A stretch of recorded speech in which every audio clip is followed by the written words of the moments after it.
భక్తివర్ణ ప్రేక్షకులకి శుభోదయం. ఈరోజు 11వ రోజు గణపతి నిమజ్జనం జరుగుతోంది. చక్కగా గణపతిని నీళ్ళల్లో మనం కలపడం నిమజ్జనం అంటారు దీన్ని.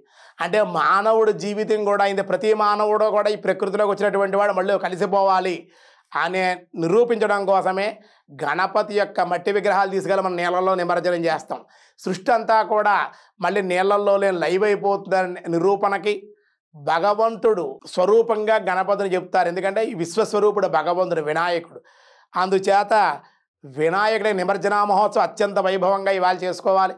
అలాగే అందరికీ కూడా అన్నదానాలు, ఉదక కుంభదానాలు, నీళ్ళు ఇవ్వడం, ఆ నిమజ్జనం చేసేటువంటి వాళ్ళకి అన్నదానం చేయడం ఇవన్నీ కూడా చేస్తే చాలా మంచిది అన్నారు. ఆ నీళ్ళల్లో గణపతిని ఎందుకు కలుపుతారు అంటే కనుక పూర్వకాలం చెరువులు కాలువలు ఉండేవి కాబట్టి ఈ చెరువులో తీసుకొని మట్టితో వినాయకుడిని చేస్తాం కాబట్టి మళ్ళీ తీసుకెళ్ళి చెరువులోనే కలపడం వల్ల ఈ ఏకవింశతి పత్రాలు ఉన్నాయే, ఈ పత్రాలన్నీ కూడా ఈ జలాల్లో వేయడం వల్ల వనమూలికలుగా దివ్యమైన శక్తి ఆ జలాలకు వస్తుంది, జలం శుద్ధి అవుతుంది. అందుచేత మనం వినాయక నిమజ్జనం నీళ్ళల్లో కలవడం గల అంతరార్థం. అందుకే ప్లాస్టిక్ ఫైబర్లు ఇవన్నీ వాడకుండా మట్టి వినాయకుడినే వాడి చెరువుల్లో కలిపితే ఆ జలం మనం తాగడం వల్ల వాడుకోవడం వల్ల చర్మ వ్యాధులు, రోగాలు, రుగ్మతలు ఇవన్నీ నశిస్తాయి. మన ఆధ్యాత్మిక తెలుగు పూజల్లో మనకి ఆరోగ్య రహస్యాలు ఈ పత్రాలతో పూజ చేయడం వల్ల వాటి నుంచి వచ్చే గాలి వల్ల రోగాలు పోతాయి.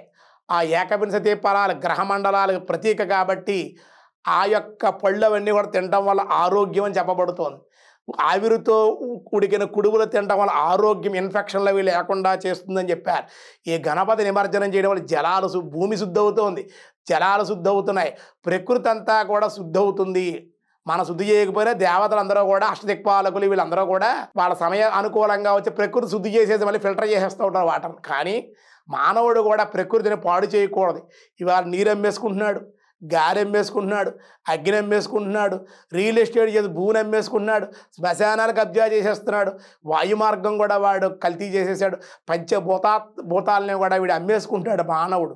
కనుక ప్రకృతి విరుద్ధంగా నడుస్తున్నాడు. కాబట్టి ఈవేళ ప్రళయాలు, భూకంపాలు, ఉత్పాతాలు, సునామీలు ఇవన్నీ కారణం మానవుడు చేసేటువంటి తప్పిదాలే. కాబట్టి అవన్నీ క్షమించమని చెప్పి వినాయకుని వేడుకుని సక్రమమైన మార్గంలో నిమజ్జనం అంటే తాగేసి గంతులేయడం కాదు, భగవంతుని కీర్తించాలి, భగవంతుడి కోసమే నృత్యం చేయాలి.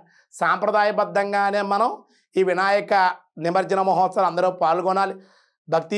తెలుగు వన్ తరపున వినాయక నిమజ్జన మహోత్సవం సందర్భంగా అందరికీ కూడా శుభాశీస్సులు, శుభాకాంక్షలు.